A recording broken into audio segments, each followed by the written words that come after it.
From the Wabash Valley Chevy Dealers Sports Desk, here's Jack Burney. Good evening, everybody, and welcome back. Officially 1 week away from the 107th running of the Indianapolis 500. Today, a big step towards the race is qualifying for the top 12 drivers taking place from the Speedway earlier. You saw it right here on WTWO. The first order of business determining which driver will qualify for the last spot and start at position 33 in the 500. It was down to two drivers, both teammates under owner Bobby Rahal. Bobby's son Graham had the final spot, but with just 2 minutes left on the clock, Jack Harvey decided to give it one final go, and his final run was enough as he finished just ahead of Rahal at 229.166 miles per hour to qualify for the last spot in the 500. The pole winner this year is Alex Palou as he clocked in the fastest pole time in Indy 500 history at a blazing 234.217 miles per hour. Palou will lead the field to green in the 107th Indy 500, followed by VK and Rosenquist.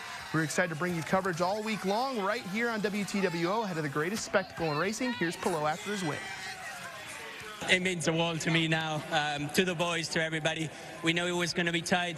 It was really tight, but the 10-car crew did an amazing job. All the CGR team gave me the fastest car today, so super happy. We'll try. We'll keep on working. It's a long way for that race. It's a tough race. We're going to enjoy now the P1 on qualifying, celebrate with the boys, and get ready for next week.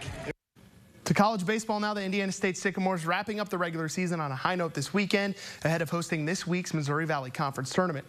Sycamores swept second-place Missouri State this weekend and win their first MVC conference title since 2012 in the regular season by a 6-game margin. That 6-game margin is the largest in the Valley since the 1998 season. With the weekend sweep, ISU also set the program record for most Missouri Valley Conference wins in a season after finishing 24-3 this year, and also clinched series wins in all 9 of their MVC weekend series this season.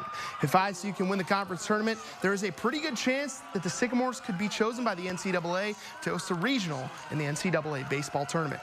Now let's take a look at the MVC tournament bracket. The top 4 seeds receive a bye. They'll play their first games of the double elimination tournament on Wednesday. ISU will, of course, be the #1 overall seed after winning the regular season title.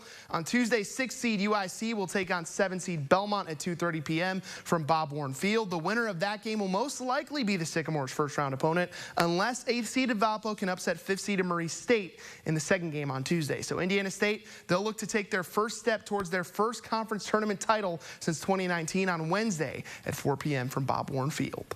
And the busy week on the diamond not only happening for Indiana State, but also for high school baseball and softball teams across the Wabash Valley as sectionals get underway starting tomorrow on Monday. Here's some of the local softball sectional matchups taking place tomorrow. The South Vermilion Wildcats, they'll take on South Putnam at 5 p.m. West Vigo gets Owen Valley at 5 p.m. as well at Northview High School. Bar Reef softball looking to continue their impressive 21-3 season in their first sectional matchup against Orleans. And the Terre Haute North Patriots also in action Monday at the Avon sectional, taking on the host Orioles at 6 p.m. Linton hosting their own sectional. They'll open up with Mitchell at 6 p.m. Also at the Linton sectional, it's one of the most successful teams this season in the area. The Class 2A #4, 24-3 Sullivan Lady Arrows. They'll face off with South Knox at 7:30. In 1A, North Davies and Lagodi will match up at 7 p.m. Riverton Park takes on Covington at 7 p.m. And finally, Park Heritage Softball, they take on sectional host Southmont at 7 p.m. as well. We will have highlights and reaction all week long from both baseball and softball sectionals right here on WTWO Sports.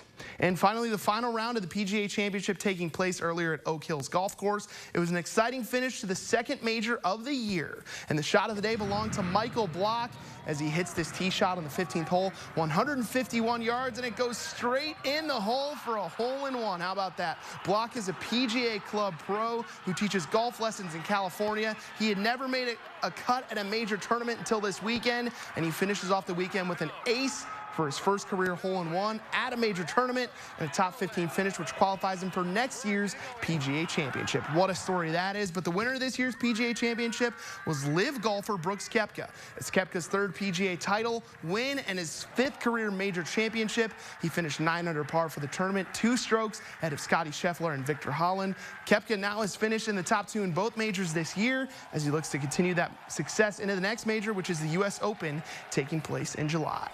That's a wrap for sports. It's the Reynolds Wrap right after the break.